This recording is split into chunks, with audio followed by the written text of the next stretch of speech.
welcome everybody. Let's talk real estate. Your weekly BS with Barry Saywitz about the current commercial real estate market here in Southern California. As we take a no BS look at both sides of the issues driving this market today to find the best solutions going forward. With our man right in the middle, it's Barry Saywitz. Hey, Barry. Hey, good morning, Paul, and good morning to all of our viewers and our listeners out there. I am Barry Saywitz, president of the Saywitz Company. It is Tuesday morning. We are here to talk some more real estate. I want to welcome everybody back again. Before we get going, a continued shout out to our servicemen and women who are either on their way or already in the Middle East to hopefully finish whatever we started and get it done so we can move on with our lives and get back to normal and get rid of the bad guys. So go there, do your thing, do it quick, be safe, and come home. With all of that said, on a lighter note, I do want to wish the UCLA women's basketball team, who is now in the Final Four, good luck, and I hope they can finish it off and take it all the way home, and we'll keep our fingers crossed for them. So. No shout out to the University of Michigan in the Final Four here? I'm going to do and to Michigan as well. And so got some big games My this alma weekend. mater here. Yeah, right? some big games this weekend, both on the men's and women's side. It should be exciting, for sure. I think so. What's not exciting these days is everything's grinding to a halt again. Seems I read the other day, deal flows are at an all-time low here. People just can't seem to decide which way this world's going, and so they do nothing. Yeah, and I think that part of that's just a function of it's hard for people to make decisions when you have a combination of things going on that just keep you from doing that, right? So you have the war. If you don't know how long the war is going to go and what that impact might be to you or not, maybe it has no impact to you. But the war affects other things. So it affects oil prices, it affects gas prices, it affects stock market, huge volatility swings. And then you still have things like inflation and tariffs and insurance issues, other things that affect people's daily lives and their cost of living. And so when it's uncertain in the long term of where things are headed, good or bad, I find that just puts the brakes on people making decisions. So they sit on the fence and they go, you know what, I'm just going to wait. And if I think the war will be over in a month, I'll wait them. If I think interest rates might come down in a couple of months, I'll just wait a couple of months. And what that does is there's less people looking and there's less deals going on in whatever genre you are operating in and whatever segment of the market. I feel like from the people we've had on the show and the people that we talk to on a daily basis, the deals that are getting done are the deals that have a motivation for one or the other or both parties to get it done. If there's a sale that needs to happen because of a death or a divorce or a lawsuit or something like that, then there's motivation. The person who's not particularly motivated doesn't run to make a deal on the buy or the sell side, and whether it's commercial or residential. And so I think there's just going to be more of that. And I think we could break it down. But if you start with interest rates, if the expectation was that the Fed would drop rates a couple of times this year, two or three times. Which has been the consensus of nearly every guest that came on. They expected at least one or two more interest rate cuts. And the consensus of all major investment banks that we've talked to, which is the same thing. Now, you have to rewind before the war. That was the consensus. Now, there's no dropping of the rates anytime soon. Right. And so now you have to wonder if it's one drop or if it's no drops, is that going to even move the needle at all for anybody's expectations or for the reality of them making a deal any better? And I say no. And I say even if the rates dropped 25 or 50 basis points, it's not going to be enough to adjust the pricing for a buyer to say, okay, now it's a really good deal. And I think you still have sellers going, look, I want my number, and I'll come off my number maybe a little bit, but if interest rates come down, that should help me get closer to the number I'm trying to get, which I feel is like a fallacy. It just doesn't work because it's not like the return is so dramatic on deals. The value add deal is the value add. The guy's adding value. The buying it for cash flow, unless you really are selling it at a higher cap rate, then I don't know how that works. And so I think the expectation of interest rates not dropping or not dropping soon or not dropping enough halts deals. And it also takes that conversation off the table. So as a real estate broker, as someone who's trying to sell a property, you can't give that pitch. It just doesn't hold water. And so now you need a different pitch, right? And then the different pitch is we do what's called the price correction. or the price improvement or the price adjustment, which I call it, you drop your pants. And so a polite way of saying that. And so the question is, how far did I drop my pants? And so is it a little bit, which doesn't, again, move the needle, just back to your interest rate conversation. If I'm selling a property, you pick a number for $1 million, and I drop the price $20,000. Was it enough to motivate anybody? And the answer is no. If I drop the price $100,000, that's 10%.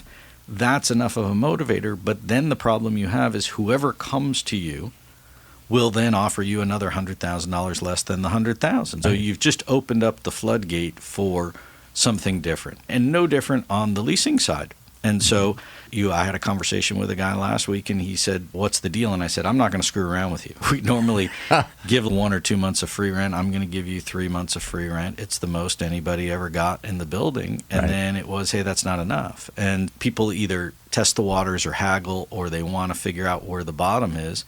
And then the problem is if the guy said, "Look, I'll sign it tomorrow, give me another month or 2 of free rent." If you don't sign it, do you have somebody that's going to pay you rent in that time frame? And so you're not doing it because the market necessarily dictates it. You're not doing it because the other party necessarily deserves it. You're doing it because you need an end game to whatever it is that you're trying to do. And you want certainty in an uncertain time here. Yes, and you need what we call in our office certainty of close. And that really becomes the issue. And look, if you're on the buy side, which we are, if you're on the sell side, which we are, you look at it both ways. If you're the landlord and the tenant's standing in front of you saying, "I'll move in tomorrow," that's a big difference than the guy who says, "I can't move for 6 months." And we've seen it. And so you now start to see things slow down in terms of activity, and then it adjusts other aspects of what's going on. So the banks slow down because they have less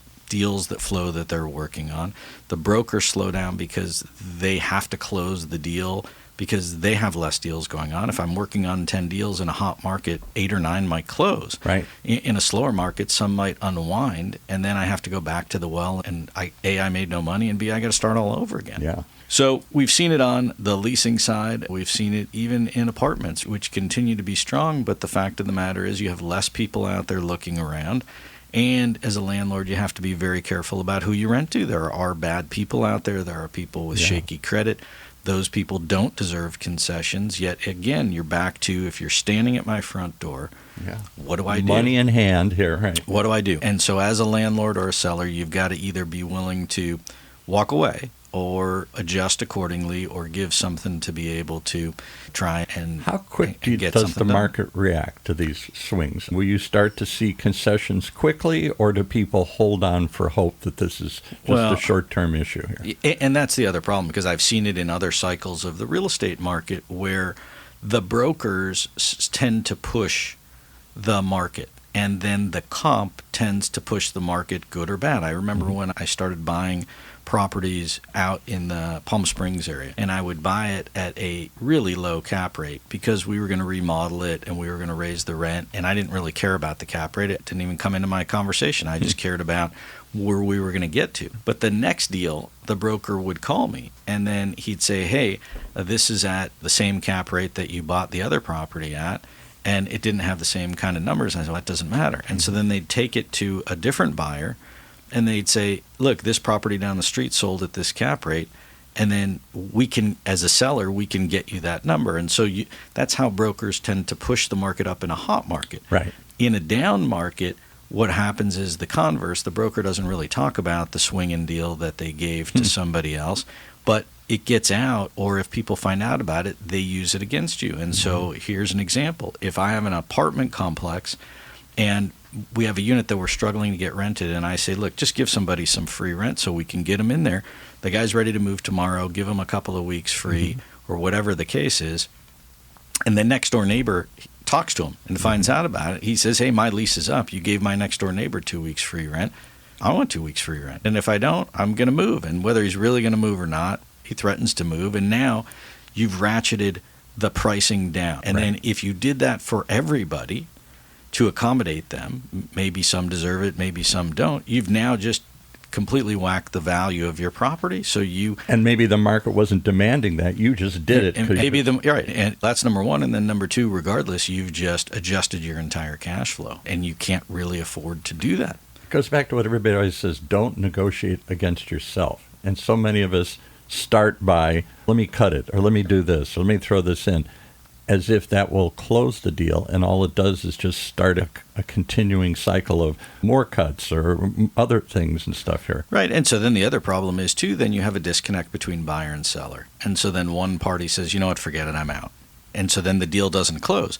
So in a hot market, if you believed that the hot market was going to continue to go up, and somebody said to you, I'm holding your feet to the fire, you need to do this deal or walk away, and if not, there's maybe somebody else is going to come along and I'll get my price because the market is fine, then there's some pressure for you to step up. Right. If you believe that the market is going down and tomorrow will be worse than today in terms of just the overall economy, then demand or whatever. Yeah, then you wonder to yourself, maybe I'm better off to wait, or maybe I don't have to make this deal. And so then I'll just wait. And then the other problem is you have hagglers that go, look, I'll just wait, and you can call me in a month, and then my number will be something different. And we've had other folks on the show that say, look, I'm not here to haggle. I'm just here to clean up somebody else's mess. Right. And if somebody else is really in a pinch and they really do need to sell or they really do need to make a deal, then I guess they'll come back to me at the end of the day. But that also slows down transaction volume because now you have deals that don't get done. Right. And then I talk to other brokers and they go, look, I've been talking to this guy for 6 months. Right, and the guy just keeps talking. There's no deal. And all of those things play into it. The problem is if you look on the horizon, there's no certainty of the end of the war. There's no certainty of gas prices. There's no certainty of inflation. And then an election year, and then uncertain about that. Right, and you have to look at it and say, look, even if there's a swing of whatever you want to call it in the election's not till November. Nothing's going to happen till January. Here we are. It's going to be April 1st. I got 8 more months of this year. I need to enact a plan for between now and the end of the year. And so some people just look at it and go, you know what? I'm just going to go duck and cover. Yeah, I'm going to hang out, and I'll just wait and see what happens. And therein lies the problem. Only exacerbates, only makes it worse. Look, I think the president and his advisors all have to know that, and that you need positive. He's a real estate guy. Of course, he's got to know it. Look, you look at the stock market, it's up, it's down, you can't even pick it, and it fluctuates based on a tweet or based on a news blip. Never seen that in my lifetime here. So overreact to any little hint, a rumor, and wow. But if you're a day trader, it's very hard to even pick it. You could make a bunch one day and then lose yourself the next. And it really impacts, I think, things across the board. And then you have banks that get nervous, so they take a much closer look at who the borrower is and the deal and ask a lot more questions. I was going to say, what impacts does the bank have on this? For example, I remember years ago, one of the many recessions, it hit retail, commercial hard, and there were a lot of shopping centers sitting empty. And everybody thought, great, I'll just go in and offer them anything. It's empty. And they would say, I can't take your deal because if I do, my bank will call in. They'll say, you told us you were going to get this amount of rent. Based on that, we gave you a loan. Now you're accepting less. You're never going to meet the loan. We're going to call the loan back. And the difference is in today's market, if you have a pretty good interest rate on your loan, then you're not in jeopardy of losing the property.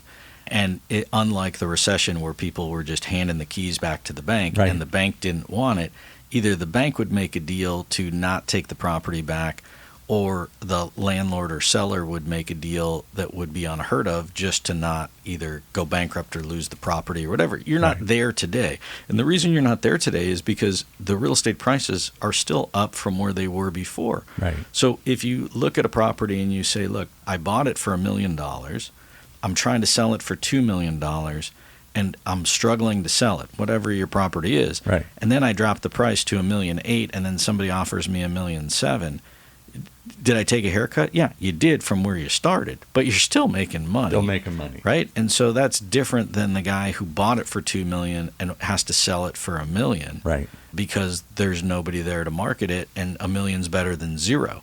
I don't feel like we're there today, and you're not seeing that. And you're not seeing banks take properties back. There was a lot of talk that when all of these mortgages would roll, that people would wind up losing their properties Right. because they couldn't afford to keep them. Particularly some of the big high-profile properties in downtowns and stuff. And so you are seeing that, and you are seeing office properties that they just can't fill trade at much higher cap rates and much lower price per square foot, because the problem is the next guy, there's nobody waiting in line to rent the property. And so there's no quick fix. There's no, I could fix this in 6 months or a year. I have no idea when you can fix it. So will we see the emergence of what you kiddingly call the grave dancers, the guys that emerge with cash to take advantage of these down prices and scoop them up? I think there's folks out there with cash, and they're fewer than the people that are trying to get rid of stuff. But those people don't need to make a deal. And those people are really hitting below the belt.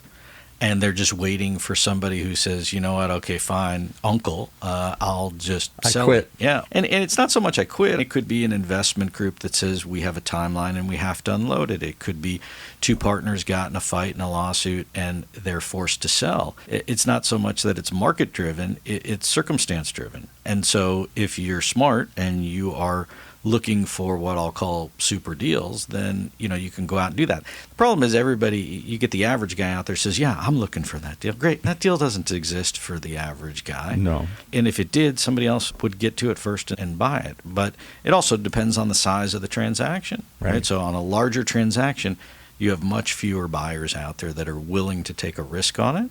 And then you have much fewer lenders that are willing to take a risk on it. And so if you talk about a $100 million transaction versus a $2 million transaction, big difference. You had Michael Rademacher on here, fascinating guy, owns tons of offices in the Inland Empire, moving into Orange County, buying up some high-profile things. And he said it all. You said, why are you buying office buildings? Everybody's unloading them. He smiled. He said, exactly. When everybody's selling, that's when I buy. I understand, but there aren't 10 of those guys. No. Right? So there aren't 3 of those guys. If there were, people wouldn't be selling them at the price that they're selling them at because there's no competition. And there's no competition for a reason, because it's a tough thing to do, and it's not for everybody. And so part of the issue is for the average person out there who says, I was thinking about getting a new house, or I was thinking about getting a bigger house, right, or I was thinking about moving my offices to something nicer or closer to the beach or the airport or right, whatever it is. People just put the brakes on. That's fine. And so what that also does is when people sign leases or make commitments, they also do shorter term. So yes, I'll give you an example. We give a tenant an option to sign a 1-year lease or a 2-year lease. Do you know what percentage of people take the 2-year lease? Very small percentage. Right. And then the problem is people just can't.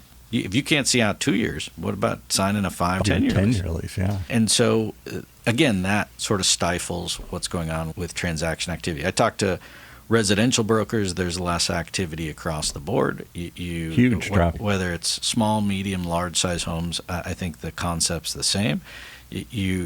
And people in real estate have a tendency to be in denial and put the blinders on and go, right, yeah, it's not that. That's fine. Not that bad. It's not that bad. And then one day they come in and they go, yeah, it's pretty bad. So I don't want to be a naysayer, but I do feel like we need something to kickstart the economy, and we need something to be able to get the transaction volume back up. It's going to be better for everybody. And is it, when you say kickstart the economy, is it a interest rate? It's a combination. Look, something that gives it a kick in the pants and says, all right. This is not a one-pedal bicycle. And if the war was over, that would help. If oil prices were down, that would help. If inflation was down, that would help. If jobs were up, that would help. If tariffs were down, that would help. And you had all of these things going on. Yeah. They were all moving in the right direction. Exactly. You realized that you had the Dow and the S&P at all-time highs and continuing to rise. You had gas at lower prices than they'd been in years. Houses at all-time highs. And so you were there, and then all of a sudden it derailed itself, and right, hopefully it's temporary. And I wonder if it's a stimulus, like you're talking about, or it's just certainty. Because you've even said, all right, let's say bad things are happening here. Gas is going to be up for a while. War is going to go on for a while. Inflation is going to continue to be too high. Then people adjust their strategies and their prices and other things here. Certainty is what creates, one way or another, confidence to do a deal at some number. But when it's uncertain, that's when everything seems to... Uncertainty, like in the market, seems to be the real problem. Tell me the market's down and I'll know what to do. Tell me the market's up, I don't know what to do. Tell me I can't decide, I don't know what to do. Yeah, and so, and I think that trickles down to people's spending habits on a daily basis. Exactly. You want to go out for dinner, and it costs a lot more than it used to, and then you go, the stock market was down today, or I don't have the promise of getting a raise or making a commission or whatever the case is, and you're like, I'm not going to go out. I'll tell you one little trickles down all the way to me here. I've got one piece of property. You got gazillions of them. I've got a house I inherited. I rented out in the desert. This year, the hot season's ending, so by now we usually rent it for the next season. People are, before they leave town, they want to make a deal, and I'm going to come back here in December. I've had 3 people, it's never happened in 12 years since my father passed away and left me this house. 3 people say, I'm going to take your house. We drew up a lease, and at the last minute, they got cold feet. Yeah. So I think you get a lot more of that when you have this uncertainty. Yeah. You have tire kickers. You have people that are on the fence that don't pull the trigger. You have people that second guess themselves. You have people that continue to shop around. And we see that on the apartments all the time, where we have people that come, they say, they fill out the applications, and then they go, oh, either I got approved in another place or I decided to move in with family. And did you not know that when you filled out the stuff? And so you really do have people that are having a tough time making ultimate decisions at the end of the day. But that also gets back to closing the transaction. So from a brokerage standpoint, if you compare it to commercial real estate, if you have interviewed people then say how many deals got pretty close to the finish line and then unraveled, I think you'd see that there's a larger percentage now with the circumstances that you have than before. Right. And it makes it much more difficult on all the parties. And I think you're going to continue to see that. It's unfortunate, but I think you're going to continue to see that, and we see it in our own world. Only good news is there's one place you can tune in to hear what's happening and hear people commiserate in real time what they're seeing, what they're observing. It's Let's Talk Real Estate here. Yeah, I think, look, for people out there, the takeaway is you got to be smart about what you're doing. You've got to be diligent. You've got to get whatever information you need to get, and then make your decision, because the other issue of it is if you're indecisive, you're just wasting more time trying to figure out what the plan is, and you might as well just do nothing and save the time and focus it on something else. Exactly. Making no decision is a decision, and today it seems like you got to be more nimble and react quicker. People want to just sit and wait and see what everybody else is doing. And I'm not sure that's the best strategy going forward right now. I feel like the sidelines are very crowded at the moment. Right. And the infield, maybe not so much. And so, all right. Well, with that said, we'll call it there. I would say tune in next week. We'll have something else to talk about, and we are hoping and keeping our fingers crossed that it's positive, and if it's not, we're going to put a spin on it anyway, make it positive. Right. But we do appreciate everybody listening in, tuning in. For everybody out there, have yourself a good week. Stay safe, and we'll see you here next week on Let's Talk Real Estate.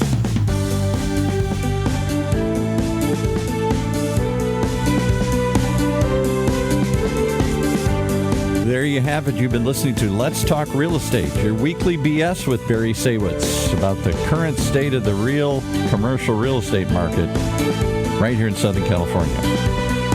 On Orange County's only community radio station, OCTalkRadio, streaming live from our studio here at the University of California Irvine's Beale Applied Innovation Center.